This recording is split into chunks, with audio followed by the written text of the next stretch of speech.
سامعین، حضرت یوسف نے اپنے بھائی یعنی بنیامین کو عمدہ لباس پہنا رکھا تھا اور ان کی خدمت میں نوکر لگا رکھے تھے، اور ایک مکان نہایت عالیشان بھی ان کی رہائش کے لیے دیا تھا۔ ہر روز انہیں اپنے ساتھ سیر کو لے جاتے اور ہر وقت ہر لحاظ اپنے باپ کا ذکر ان سے کرتے۔ بنیامین بھی اپنے دل میں کہتے کہ اس حال کی جلد از جلد خبر باپ کو کر دینی چاہیے۔ ادھر بھائیوں نے بنیامین کو دیکھا لباس شاہانہ پہنے ہوئے اور حضرت یوسف علیہ السلام کے برابر میں بیٹھے، تو آپس میں کہنے لگے شاید یہ عزیز مصر نہیں ہے بلکہ یہ یوسف ہیں، ورنہ ایسی شفقت سے اپنے برابر تخت پر بٹھانا سوائے حقیقی بھائی کے اور کون کر سکتا ہے۔ خدا نخواستہ اگر ہم لوگوں کو کچھ مصیبت پڑے تو اپنے چھوٹے بھائی کو شفیع کریں گے۔ حضرت یوسف نے جب ان لوگوں کا چہرہ متغیر دیکھا تو فرمایا کہ کم از کم تم یاد کرو ان کے بھائی یوسف پر تم لوگوں نے کیا کیا ظلم کیا تھا۔ قول تعالیٰ ہے، ترجمہ، کہا حضرت یوسف نے تم نے کیا کیا تھا یوسف سے اور اس کے بھائی سے جب تم کو سمجھ نہ تھی۔ بولے، کہا انہوں نے کیا سچ تو ہی یوسف ہے؟ تو اس کے جواب میں حضرت یوسف علیہ السلام نے کہا میں ہی یوسف ابن یعقوب ہوں اور یہ میرا حقیقی بھائی ہے۔ بے شک اللہ تعالیٰ نے ہم پر احسان کیا اور وہ پرہیزگاروں پر احسان کرتا ہے، البتہ جو کوئی پرہیزگاری کرے اور پھر بھی صبر کرے اور احسان کرنے والوں کو احسان کا بدلہ ضرور ملتا ہے۔ حضرت یوسف سے جب ان کے بھائیوں نے یہ بات سنی تو رونے اور آہوزاری کرنے لگے، اور ترجمہ ہے، کہا انہوں نے قسم سے خدا کی تحقیق پسند کیا تجھ کو اللہ تعالیٰ نے اوپر ہمارے، اور تحقیق تھے ہم البتہ خطاوار، یعنی تمہارا خواب سچ اور ہمارا حسد غلط، اور اللہ تعالیٰ نے تم پر اپنا فضل کیا، اور اب ہم سب گنہگار ہیں، اور اب ہم نے توبہ کی اپنے گناہوں سے، اور اس کے بدلے میں جو کچھ بھی سزا تم مقرر کرو گے وہ منظور ہے ہمیں۔ جب یہ آجزانہ کلام اپنے بھائیوں سے سنا تو فرمانے لگے، ترجمہ، کہا یوسف نے کہ کچھ بھی الزام نہیں تم پر آج، اور اللہ تعالیٰ تمہاری تقصیرات کو بخشے، اور وہ ہے سب مہربانوں سے زیادہ مہربان۔ قرآن مجید میں آیا ہے کہ جو کوئی آدمی گناہ کرے اور معافی چاہے اور توبہ کرے تو اللہ تعالیٰ اپنے لطف و کرم سے اس کو معاف فرما دیتے ہیں۔ اسی لیے حضرت یوسف نے اپنے بھائیوں سے درگزر فرمایا اور کہا کہ تم سب کو میں نے خطۂ ماضی سے معاف کیا، اور اب تم لوگ کچھ غم نہ کرو، اور میں دعا کرتا ہوں کہ خدا تم پر رحم کرے، اور میں نے تمہاری ساری تقصیریں معاف کی، اور اللہ تعالیٰ بھی تمہارے گناہوں کو معاف فرمائے۔ اب تم کو لازم ہے کہ ہماری ملاقات جلد از جلد ہمارے باپ سے کراؤ، تب تو تمہارا چھٹکارا ہے۔ بھلا یہ بتاؤ مجھے کہ میرے باپ کی آنکھیں کس طرح گئیں؟ بھائیوں نے کہا کہ وہ آپ کا پیراہن آنکھوں پر رکھ کر شب و روز روتے روتے اندھے ہو گئے ہیں۔ تب حضرت یوسف نے کہا اچھا اب یہ میرا دوسرا پیراہن لے جاؤ اور میرے باپ کے منہ پر ڈال دو، انشاءاللہ تعالیٰ وہ بینا ہو جائیں گے، یہی ان کا علاج ہے جیسا کہ اللہ تعالیٰ نے فرمایا۔ ترجمہ، حضرت یوسف بولے لے جاؤ یہ کرتا میرے باپ کے منہ پر ڈالو، انشاءاللہ وہ اپنی نظر کے ساتھ دیکھتے ہوئے چلے آئیں گے، اور یہ بھی کرو کہ سارا گھر میرے پاس لے آؤ۔ یہ بات کہہ کر ماں اپنے بھائیوں کو کھانا کھایا اور سب کو اچھی پوشاکیں پہنائیں، اور ان سے کہنے لگے کہ تم میں سے کوئی ایسا ہے جو میرے باپ کو جلد از جلد اس امر کی خبر پہنچا دے تاکہ ان کو میری طرف سے تسلی ہو۔ ان میں ایک شخص تھا، وہ ہر روز 150 کوس چلنے کا عادی تھا۔ اس کو حضرت یوسف نے کہا کہ تم جاؤ اور جلد از جلد میرے باپ کو یہاں آنے کا پیغام دو، اور یہ بھی تاکید کی کہ جب تم مصر کے دروازے سے باہر جاؤ تو اس پیرہن کو کنعان کی طرف ہوا کے رخ پر رکھنا تاکہ اس کی خوشبو میرے باپ کو پہنچے۔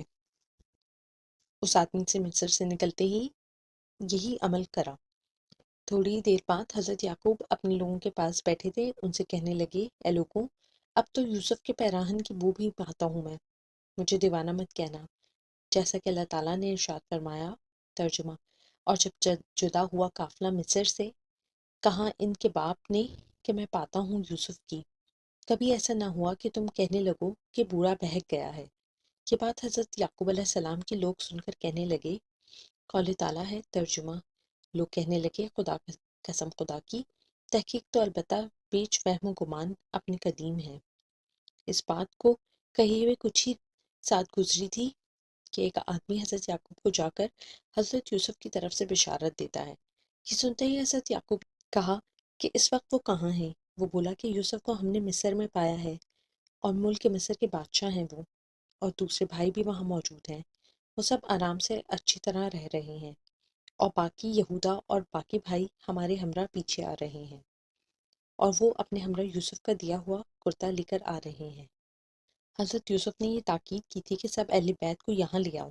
یہ سن کر حضرت یعقوب علیہ السلام نے کہا، بہت اچھا، اس میں کوئی مذائقہ نہیں، لیکن مجھے یہ تو بتاؤ کہ میرا یوسف اس وقت کس دین پر ہے، اپنے باپ داداؤں کے دین پر ہے یا نہیں؟ اس میں مجھ کو اندیشہ ہے۔ اس نے کہا کہ ابھی تک وہ اپنے باپ داداؤں کے دین پر قائم ہے۔ یہ بات سن کر حضرت یعقوب علیہ السلام مسجد میں چلے گئے اور شکر خدا کا بجا لائے، اور تمام کنعان کے لوگ خوش ہوئے۔ اتنی دیر میں یہودا بھی حضرت یعقوب علیہ السلام کے پاس آ پہنچے، اور آتے ہی یہودا نے وہ پیراہن جو حضرت یوسف نے دیا تھا حضرت یعقوب کے منہ پر ڈال دیا۔ اس پیراہن کے ڈالتے ہی حضرت یعقوب علیہ السلام کی آنکھیں اللہ کے فضل و کرم سے ٹھیک ہو گئیں، اور وہ چیزوں کو دیکھنے لگے، پر اس پر یہ کہنے لگے اپنے بیٹوں سے کہ میں نے تمہیں کہا تھا مجھے یوسف کے پیراہن کی بو آتی ہے۔ اللہ تعالیٰ فرماتے ہیں، ترجمہ، پس آیا خوشخبری لانے والا تو اس نے ڈال دیا اس کرتے کو اوپر منہ کے، پس ہو گئے وہ بینا۔ پھر بولے کہ میں نے یہ نہ کہا تھا کہ میں تم کو جانتا ہوں وہ باتیں جو تم نہیں جانتے۔ اور اگر کوئی شخص یہ اعتراض کرے کہ حضرت یوسف کے پیراہن کی بو مصر سے حضرت یعقوب کو پہنچی تھی اور کسی دوسرے کو نہیں پہنچ رہی تھی، اس میں کیا تھا؟ اس کا جواب یہی ہے کہ حضرت یعقوب علیہ السلام کی حضرت یوسف علیہ السلام اپنے بیٹے سے محبت تھی، اسی لیے ان کو اپنے بیٹے کی بو لمبی مسافت سے بھی آ رہی تھی۔ پھر اس کے بعد حضرت یعقوب علیہ السلام تمام اپنے اہل بیت کو لے کر مصر کے قریب پہنچے۔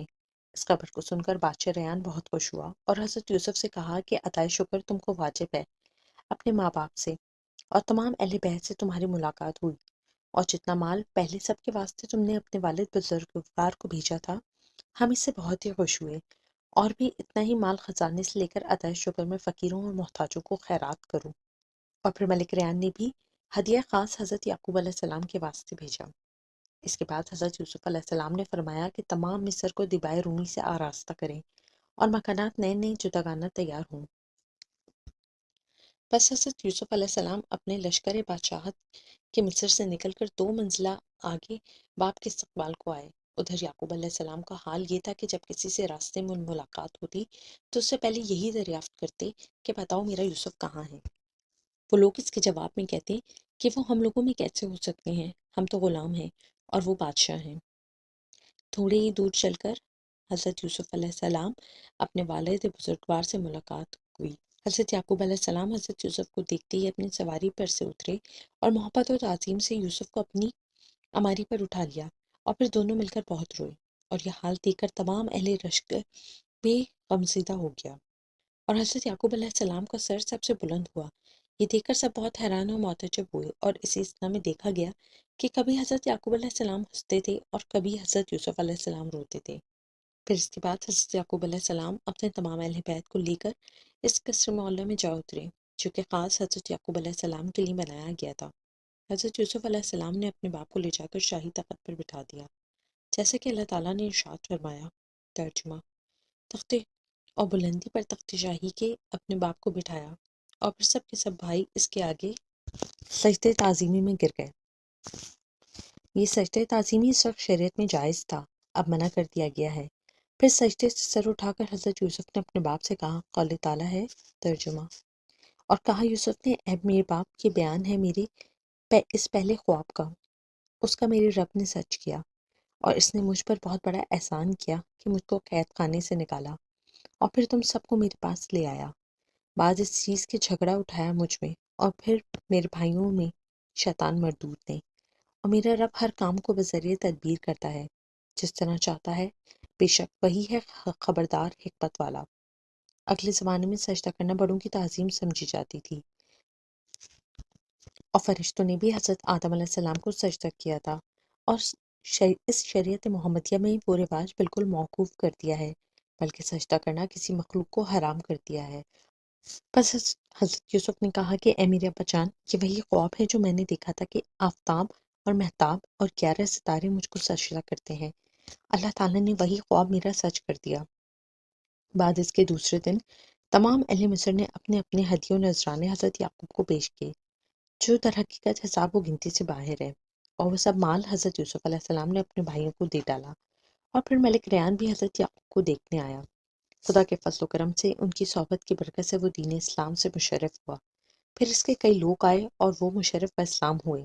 حضرت یعقوب علیہ السلام کو جو دیکھنے آ جاتا اور جواب میرا سچ کر دیا۔ بعد اس کے دوسرے دن تمام اہل مصر نے اپنے اپنے ہدیے و نذرانے حضرت یعقوب کو پیش کیے، جو در حقیقت حساب و گنتی سے باہر ہے، اور وہ سب مال حضرت یوسف علیہ السلام نے اپنے بھائیوں کو دے ڈالا۔ اور پھر ملک ریان بھی حضرت یعقوب کو دیکھنے آیا۔ خدا کے فضل و کرم سے ان کی صحبت کی برکت سے وہ دین اسلام سے مشرف ہوا۔ پھر اس کے کئی لوگ آئے اور وہ مشرف و اسلام ہوئے۔ حضرت یعقوب علیہ السلام کو جو دیکھنے آ جاتا اور وہ دیکھتا کہ ایک نور ان کی پیشانی پر چمکتا ہوا ہے، اور وہ نہایت ہی حیران ہوتا اور دین اسلام قبول کر لیتا۔ اس کے بعد ملک ریان نے حضرت یعقوب علیہ السلام سے پوچھا، اے حضرت، کیا یوسف آپ ہی کے صاحبزادے ہیں؟ بولے، جی ہاں، وہ میرے بیٹے ہیں۔ تب بادشاہ ریان نے کہا کہ میں ان سے بہت خوش ہوں، اور میں نے ہی اس خوشی میں اپنی سلطنت کا کل اختیار ان کو دیا ہے۔ یہ سن کر حضرت یعقوب علیہ السلام نے فرمایا، اے ملک ریان، یہ سب اللہ تعالیٰ کا فضل و کرم ہے، اسی کو کل جہان کا اختیار ہے، وہ جو چاہتا ہے کرتا ہے۔